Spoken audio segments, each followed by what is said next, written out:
Welcome to Destination History, where we tackle interesting and fascinating places and take a stroll through the history behind them. Today's destination is a major part of French history.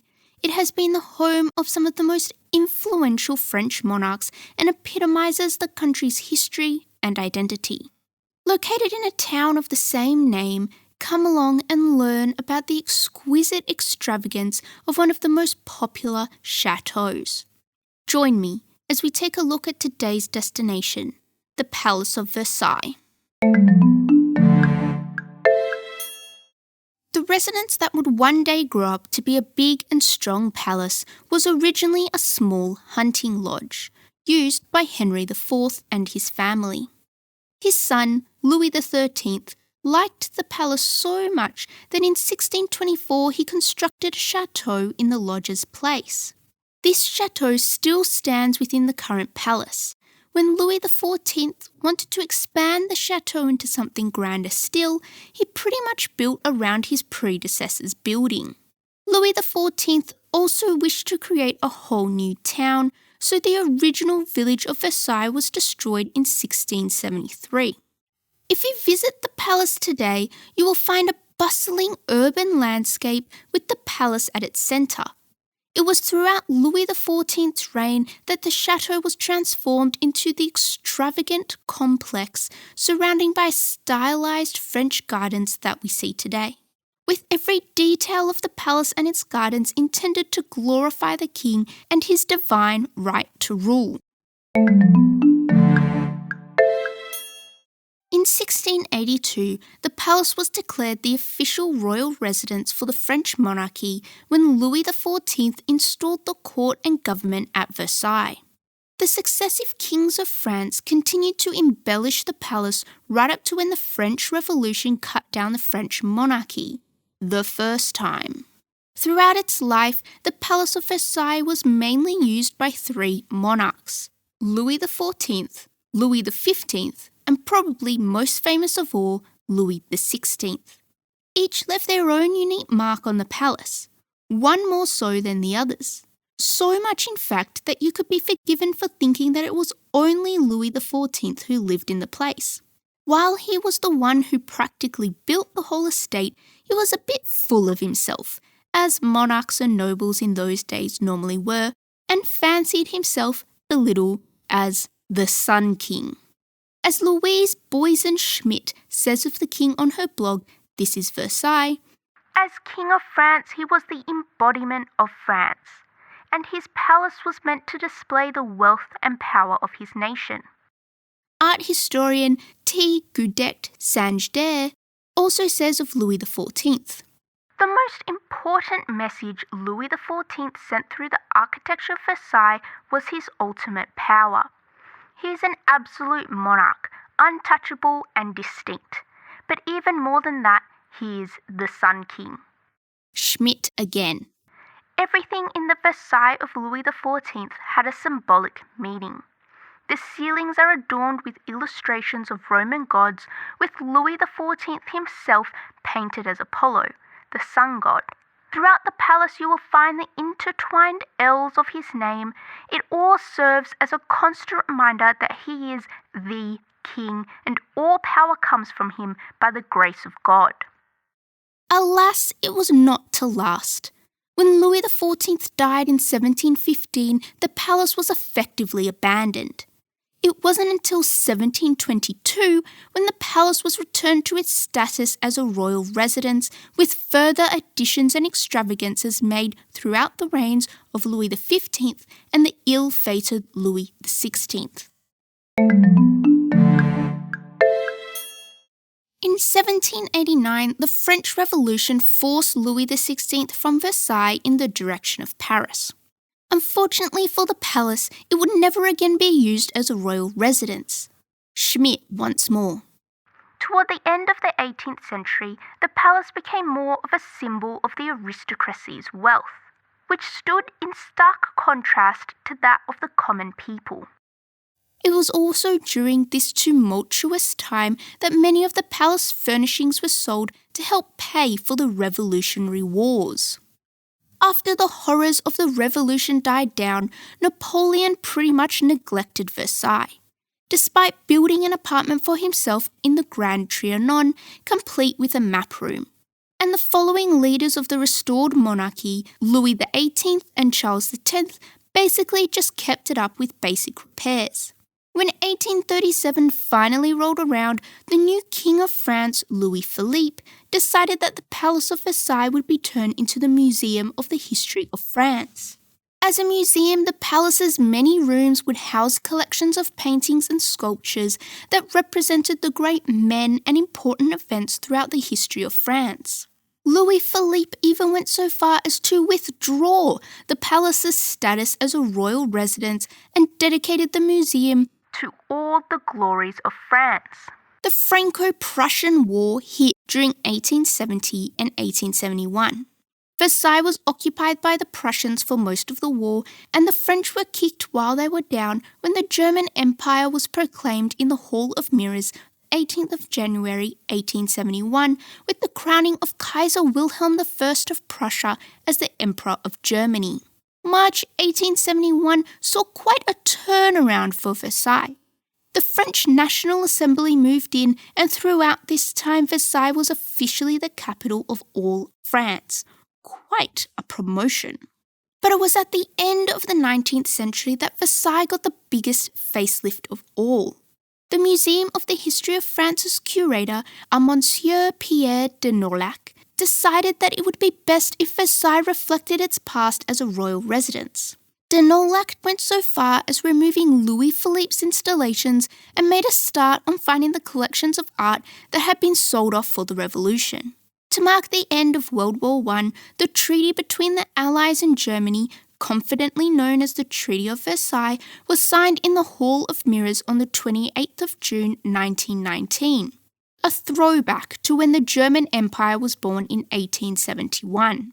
The Second World War wasn't kind to the palace, and once the war ended, it was used for occasionally French Parliament meetings or as housing for visiting heads of state. Even back then, its primary function was tourism.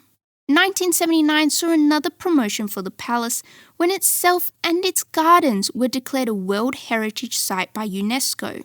UNESCO says of the palace, "The Palace of Versailles was the principal residence of the French kings from the time of Louis XIV to Louis XVI.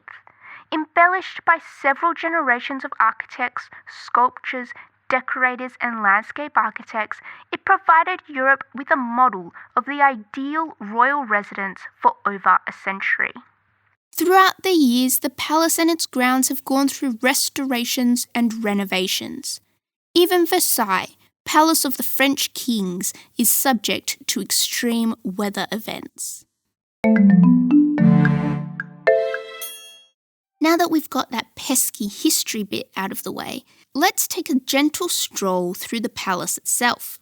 So the palace's 350 contained living units, and the size and location of each person's room depended on their rank and how in favour they were with the king.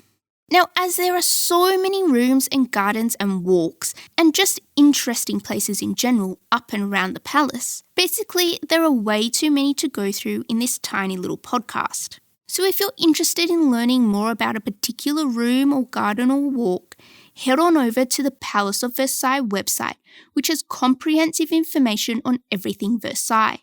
So let's continue on to some of my favourite aspects of the palace and grounds.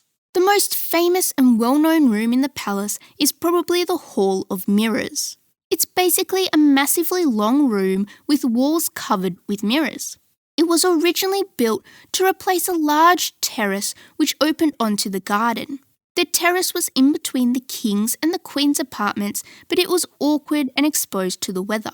So the architect at the time, Jules Hardouin-Monsard, decided that a more suitable design would be a large gallery in place of the open terrace.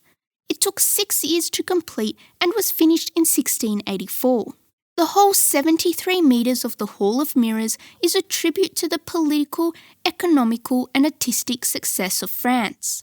The economic prosperity of the realm is prominently displayed in the number and size of the 357 mirrors and the 17 arches opposite the windows. Schmidt explains why the mirrors were such a strong move for France. When the Hall of Mirrors was built, mirrors were usually imported from Italy at a great cost. Louis XIV wanted to show that France could produce mirrors just as fine as those produced in Italy, and consequently all the mirrors of that hall were made on French soil. Visitors of the king and members of the court would cross the Hall of Mirrors daily, with the hall being a place for waiting and meeting, and was even used for ceremonies on rare occasions, such as the aforementioned Treaty of Versailles that was signed to end World War I. So the king didn't just have one room to sleep in like you or I do at home.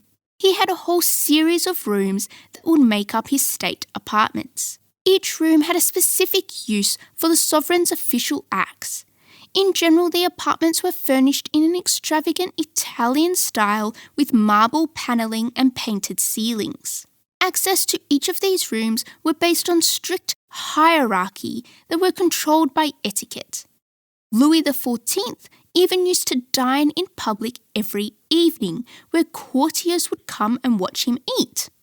Delicious. Louis's courtiers would even watch him as he woke up and went to bed each morning and night. There were ceremonies around every aspect of his life. The most revealing would be the getting up ceremony, which pretty much involved his courtiers accompanying the king in all the morning rituals that we would normally partake in today, but thankfully in blessed privacy.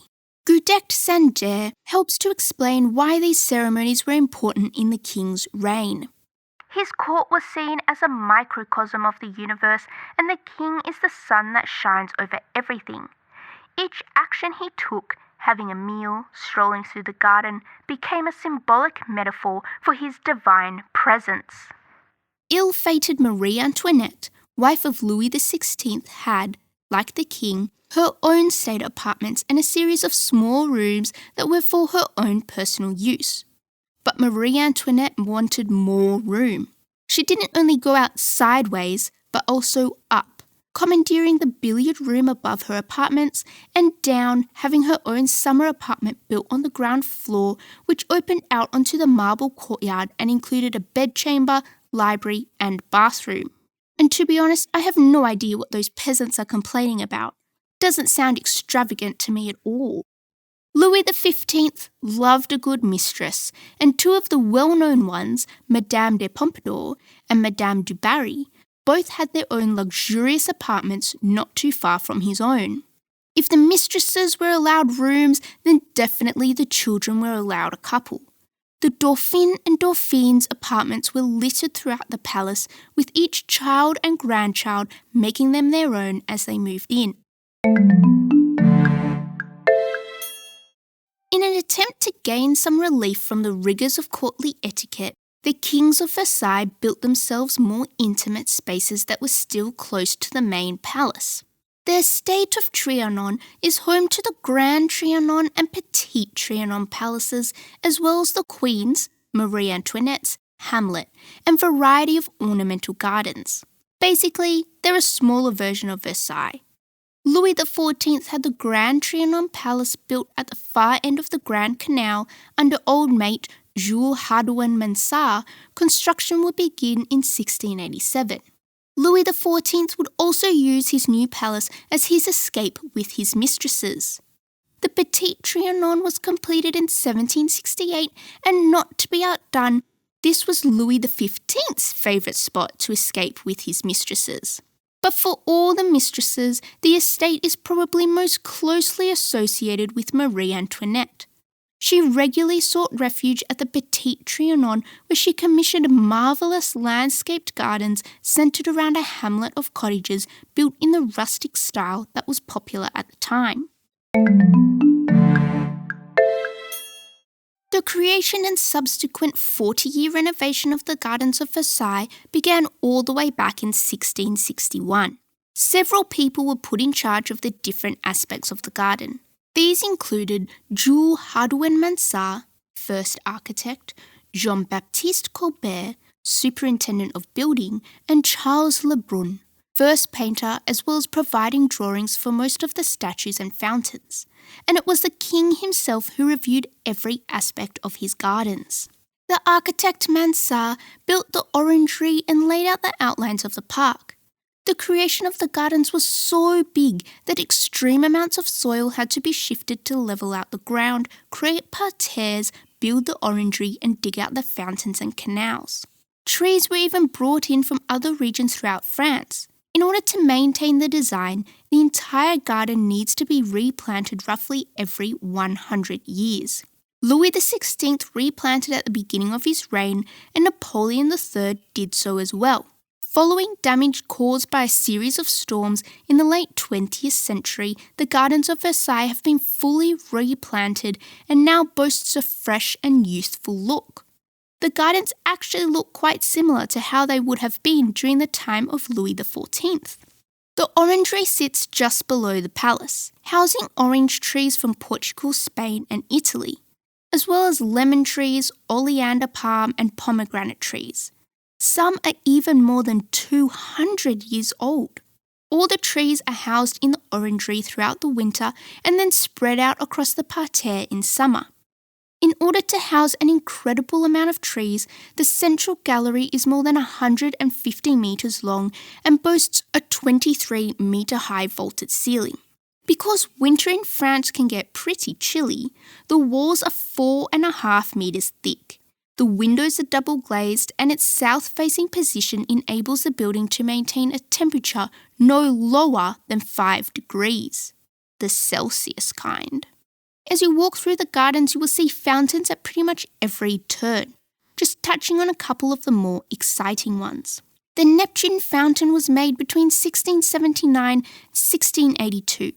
The original design for the fountain was basically marine decorations in the theme of Neptune, but they weren't built during Louis XIV's reign. When 1736 came around, the shape of the pool was modified and the fountain finally received its sculptures in 1740. The fountain was officially opened by Louis XV and was greatly admired for the number, size and variety of water jets falling around the lead sculpture.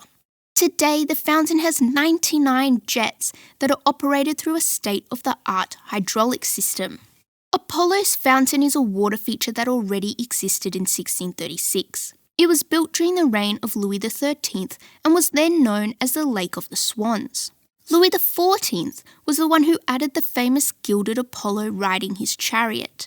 The idea behind the fountain was based on the legend of Apollo, the sun god, and the king's icon.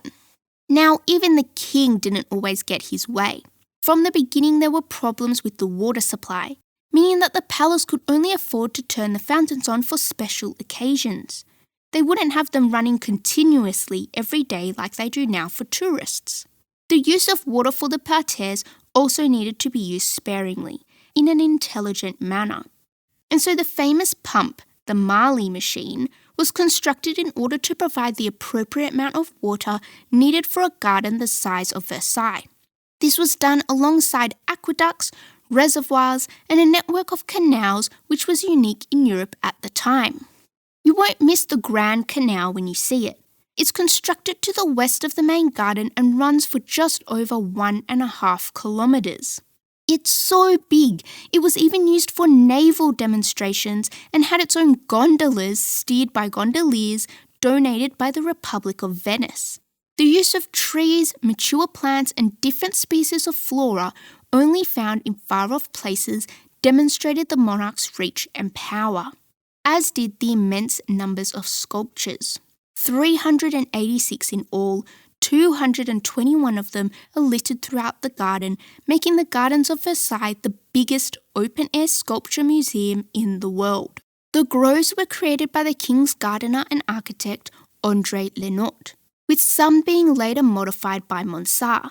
The groves themselves form small gardens closed off by walls of greenery on all sides that are reached by discrete paths. They usually are decorated with fountains, vases and statues and introduced an element of surprise to your otherwise plain and uninteresting garden. Unfortunately, some of the gardens deteriorated and the plants died quickly. They were very expensive and difficult to maintain, with most of them disappearing throughout the 18th century. Today you can spend hours walking through all the different groves, but I'm only going to highlight one of my personal favourites. The Ballroom Grove is believed to have been the last grove laid out by Lenault, with it being built between 1680 and 1685. It's basically an amphitheatre of greenery. The central area of the grove had a small island that was surrounded by a canal and was reached by 4 small bridges. The island was meant for dancing, but old mate Mansart thought that we do not need dancing outside in the clean French air, and so got rid of the island in 1707. But Lenault was one to take advantage of his surroundings, and he used the incline created by an adjacent garden as a feature and built a cascade that took up the whole eastern side of the amphitheatre, the only one in Versailles, as a matter of fact. The cascade has 8 levels, each with marble ramps and decorated with millstones and shells, along with tall pedestals that hold gilded lead vases. Tiers were also built for spectators and were highlighted by boxwood hedges. There's a terrific movie starring the wonderfully awesome Kate Winslet that centres on the creation of this little outdoor ballroom. Go and check out A Little Chaos. When you visit the Palace of Versailles today, you will find one of the greatest achievements of French 17th century art, as well as a World Heritage Site. The palace houses 2,300 rooms spread over 63,154 square metres. Today you can see that Versailles reflects both parts of its past, that of an Ancien Regime royal residence as well as a 19th century museum. The palace houses over 6,000 paintings and 3,000 sculptures, making it the main iconographic source on the history of France. When you visit the palace, you can even download a Versailles app that will help you to navigate the enormity that is Versailles and her gardens. Versailles is a national landmark located in the city of the same name, about 16 kilometres west-southwest of Paris. More than 3 million people visit the palace each year, making it more popular than the Eiffel Tower and second only to the Louvre. Another spectacular building that has a dual history as a palace and a museum. Geez, the French sure have a theme going on. And I will leave you with another on-the-nose quote from Louise Boyson-Schmidt. To the public imagination, Versailles is the epitome of opulence. It represents an age in French history of both France's rise as a fashion and power centre as well as the dramatic and bloody decline of the monarchy. Versailles is so massive and has a story behind absolutely everything. So naturally, I wasn't able to cover everything in this little baby podcast. But I encourage you to go and do your own research and reading. Let me know what you discovered that wasn't included in this episode. I'd love to hear from you. If you had fun and feel as if you learned something, give us a subscribe and a review. And even if you didn't learn anything or even like us, give that button a click anyway. You can find us by searching Destination History in all your major social media platforms, podcast providers, and Google. When you subscribe, you'll get an update for any new episodes coming your way, so you won't miss out on any exciting destination historical content. As always, all links spoken about, images and resources used can be found on our website at destinationhistorypod.com. And if you have a building, place or area of significance that you would like to learn more about, drop me a line and I'll see if I can cover it in its very own episode here on Destination History. See you next episode.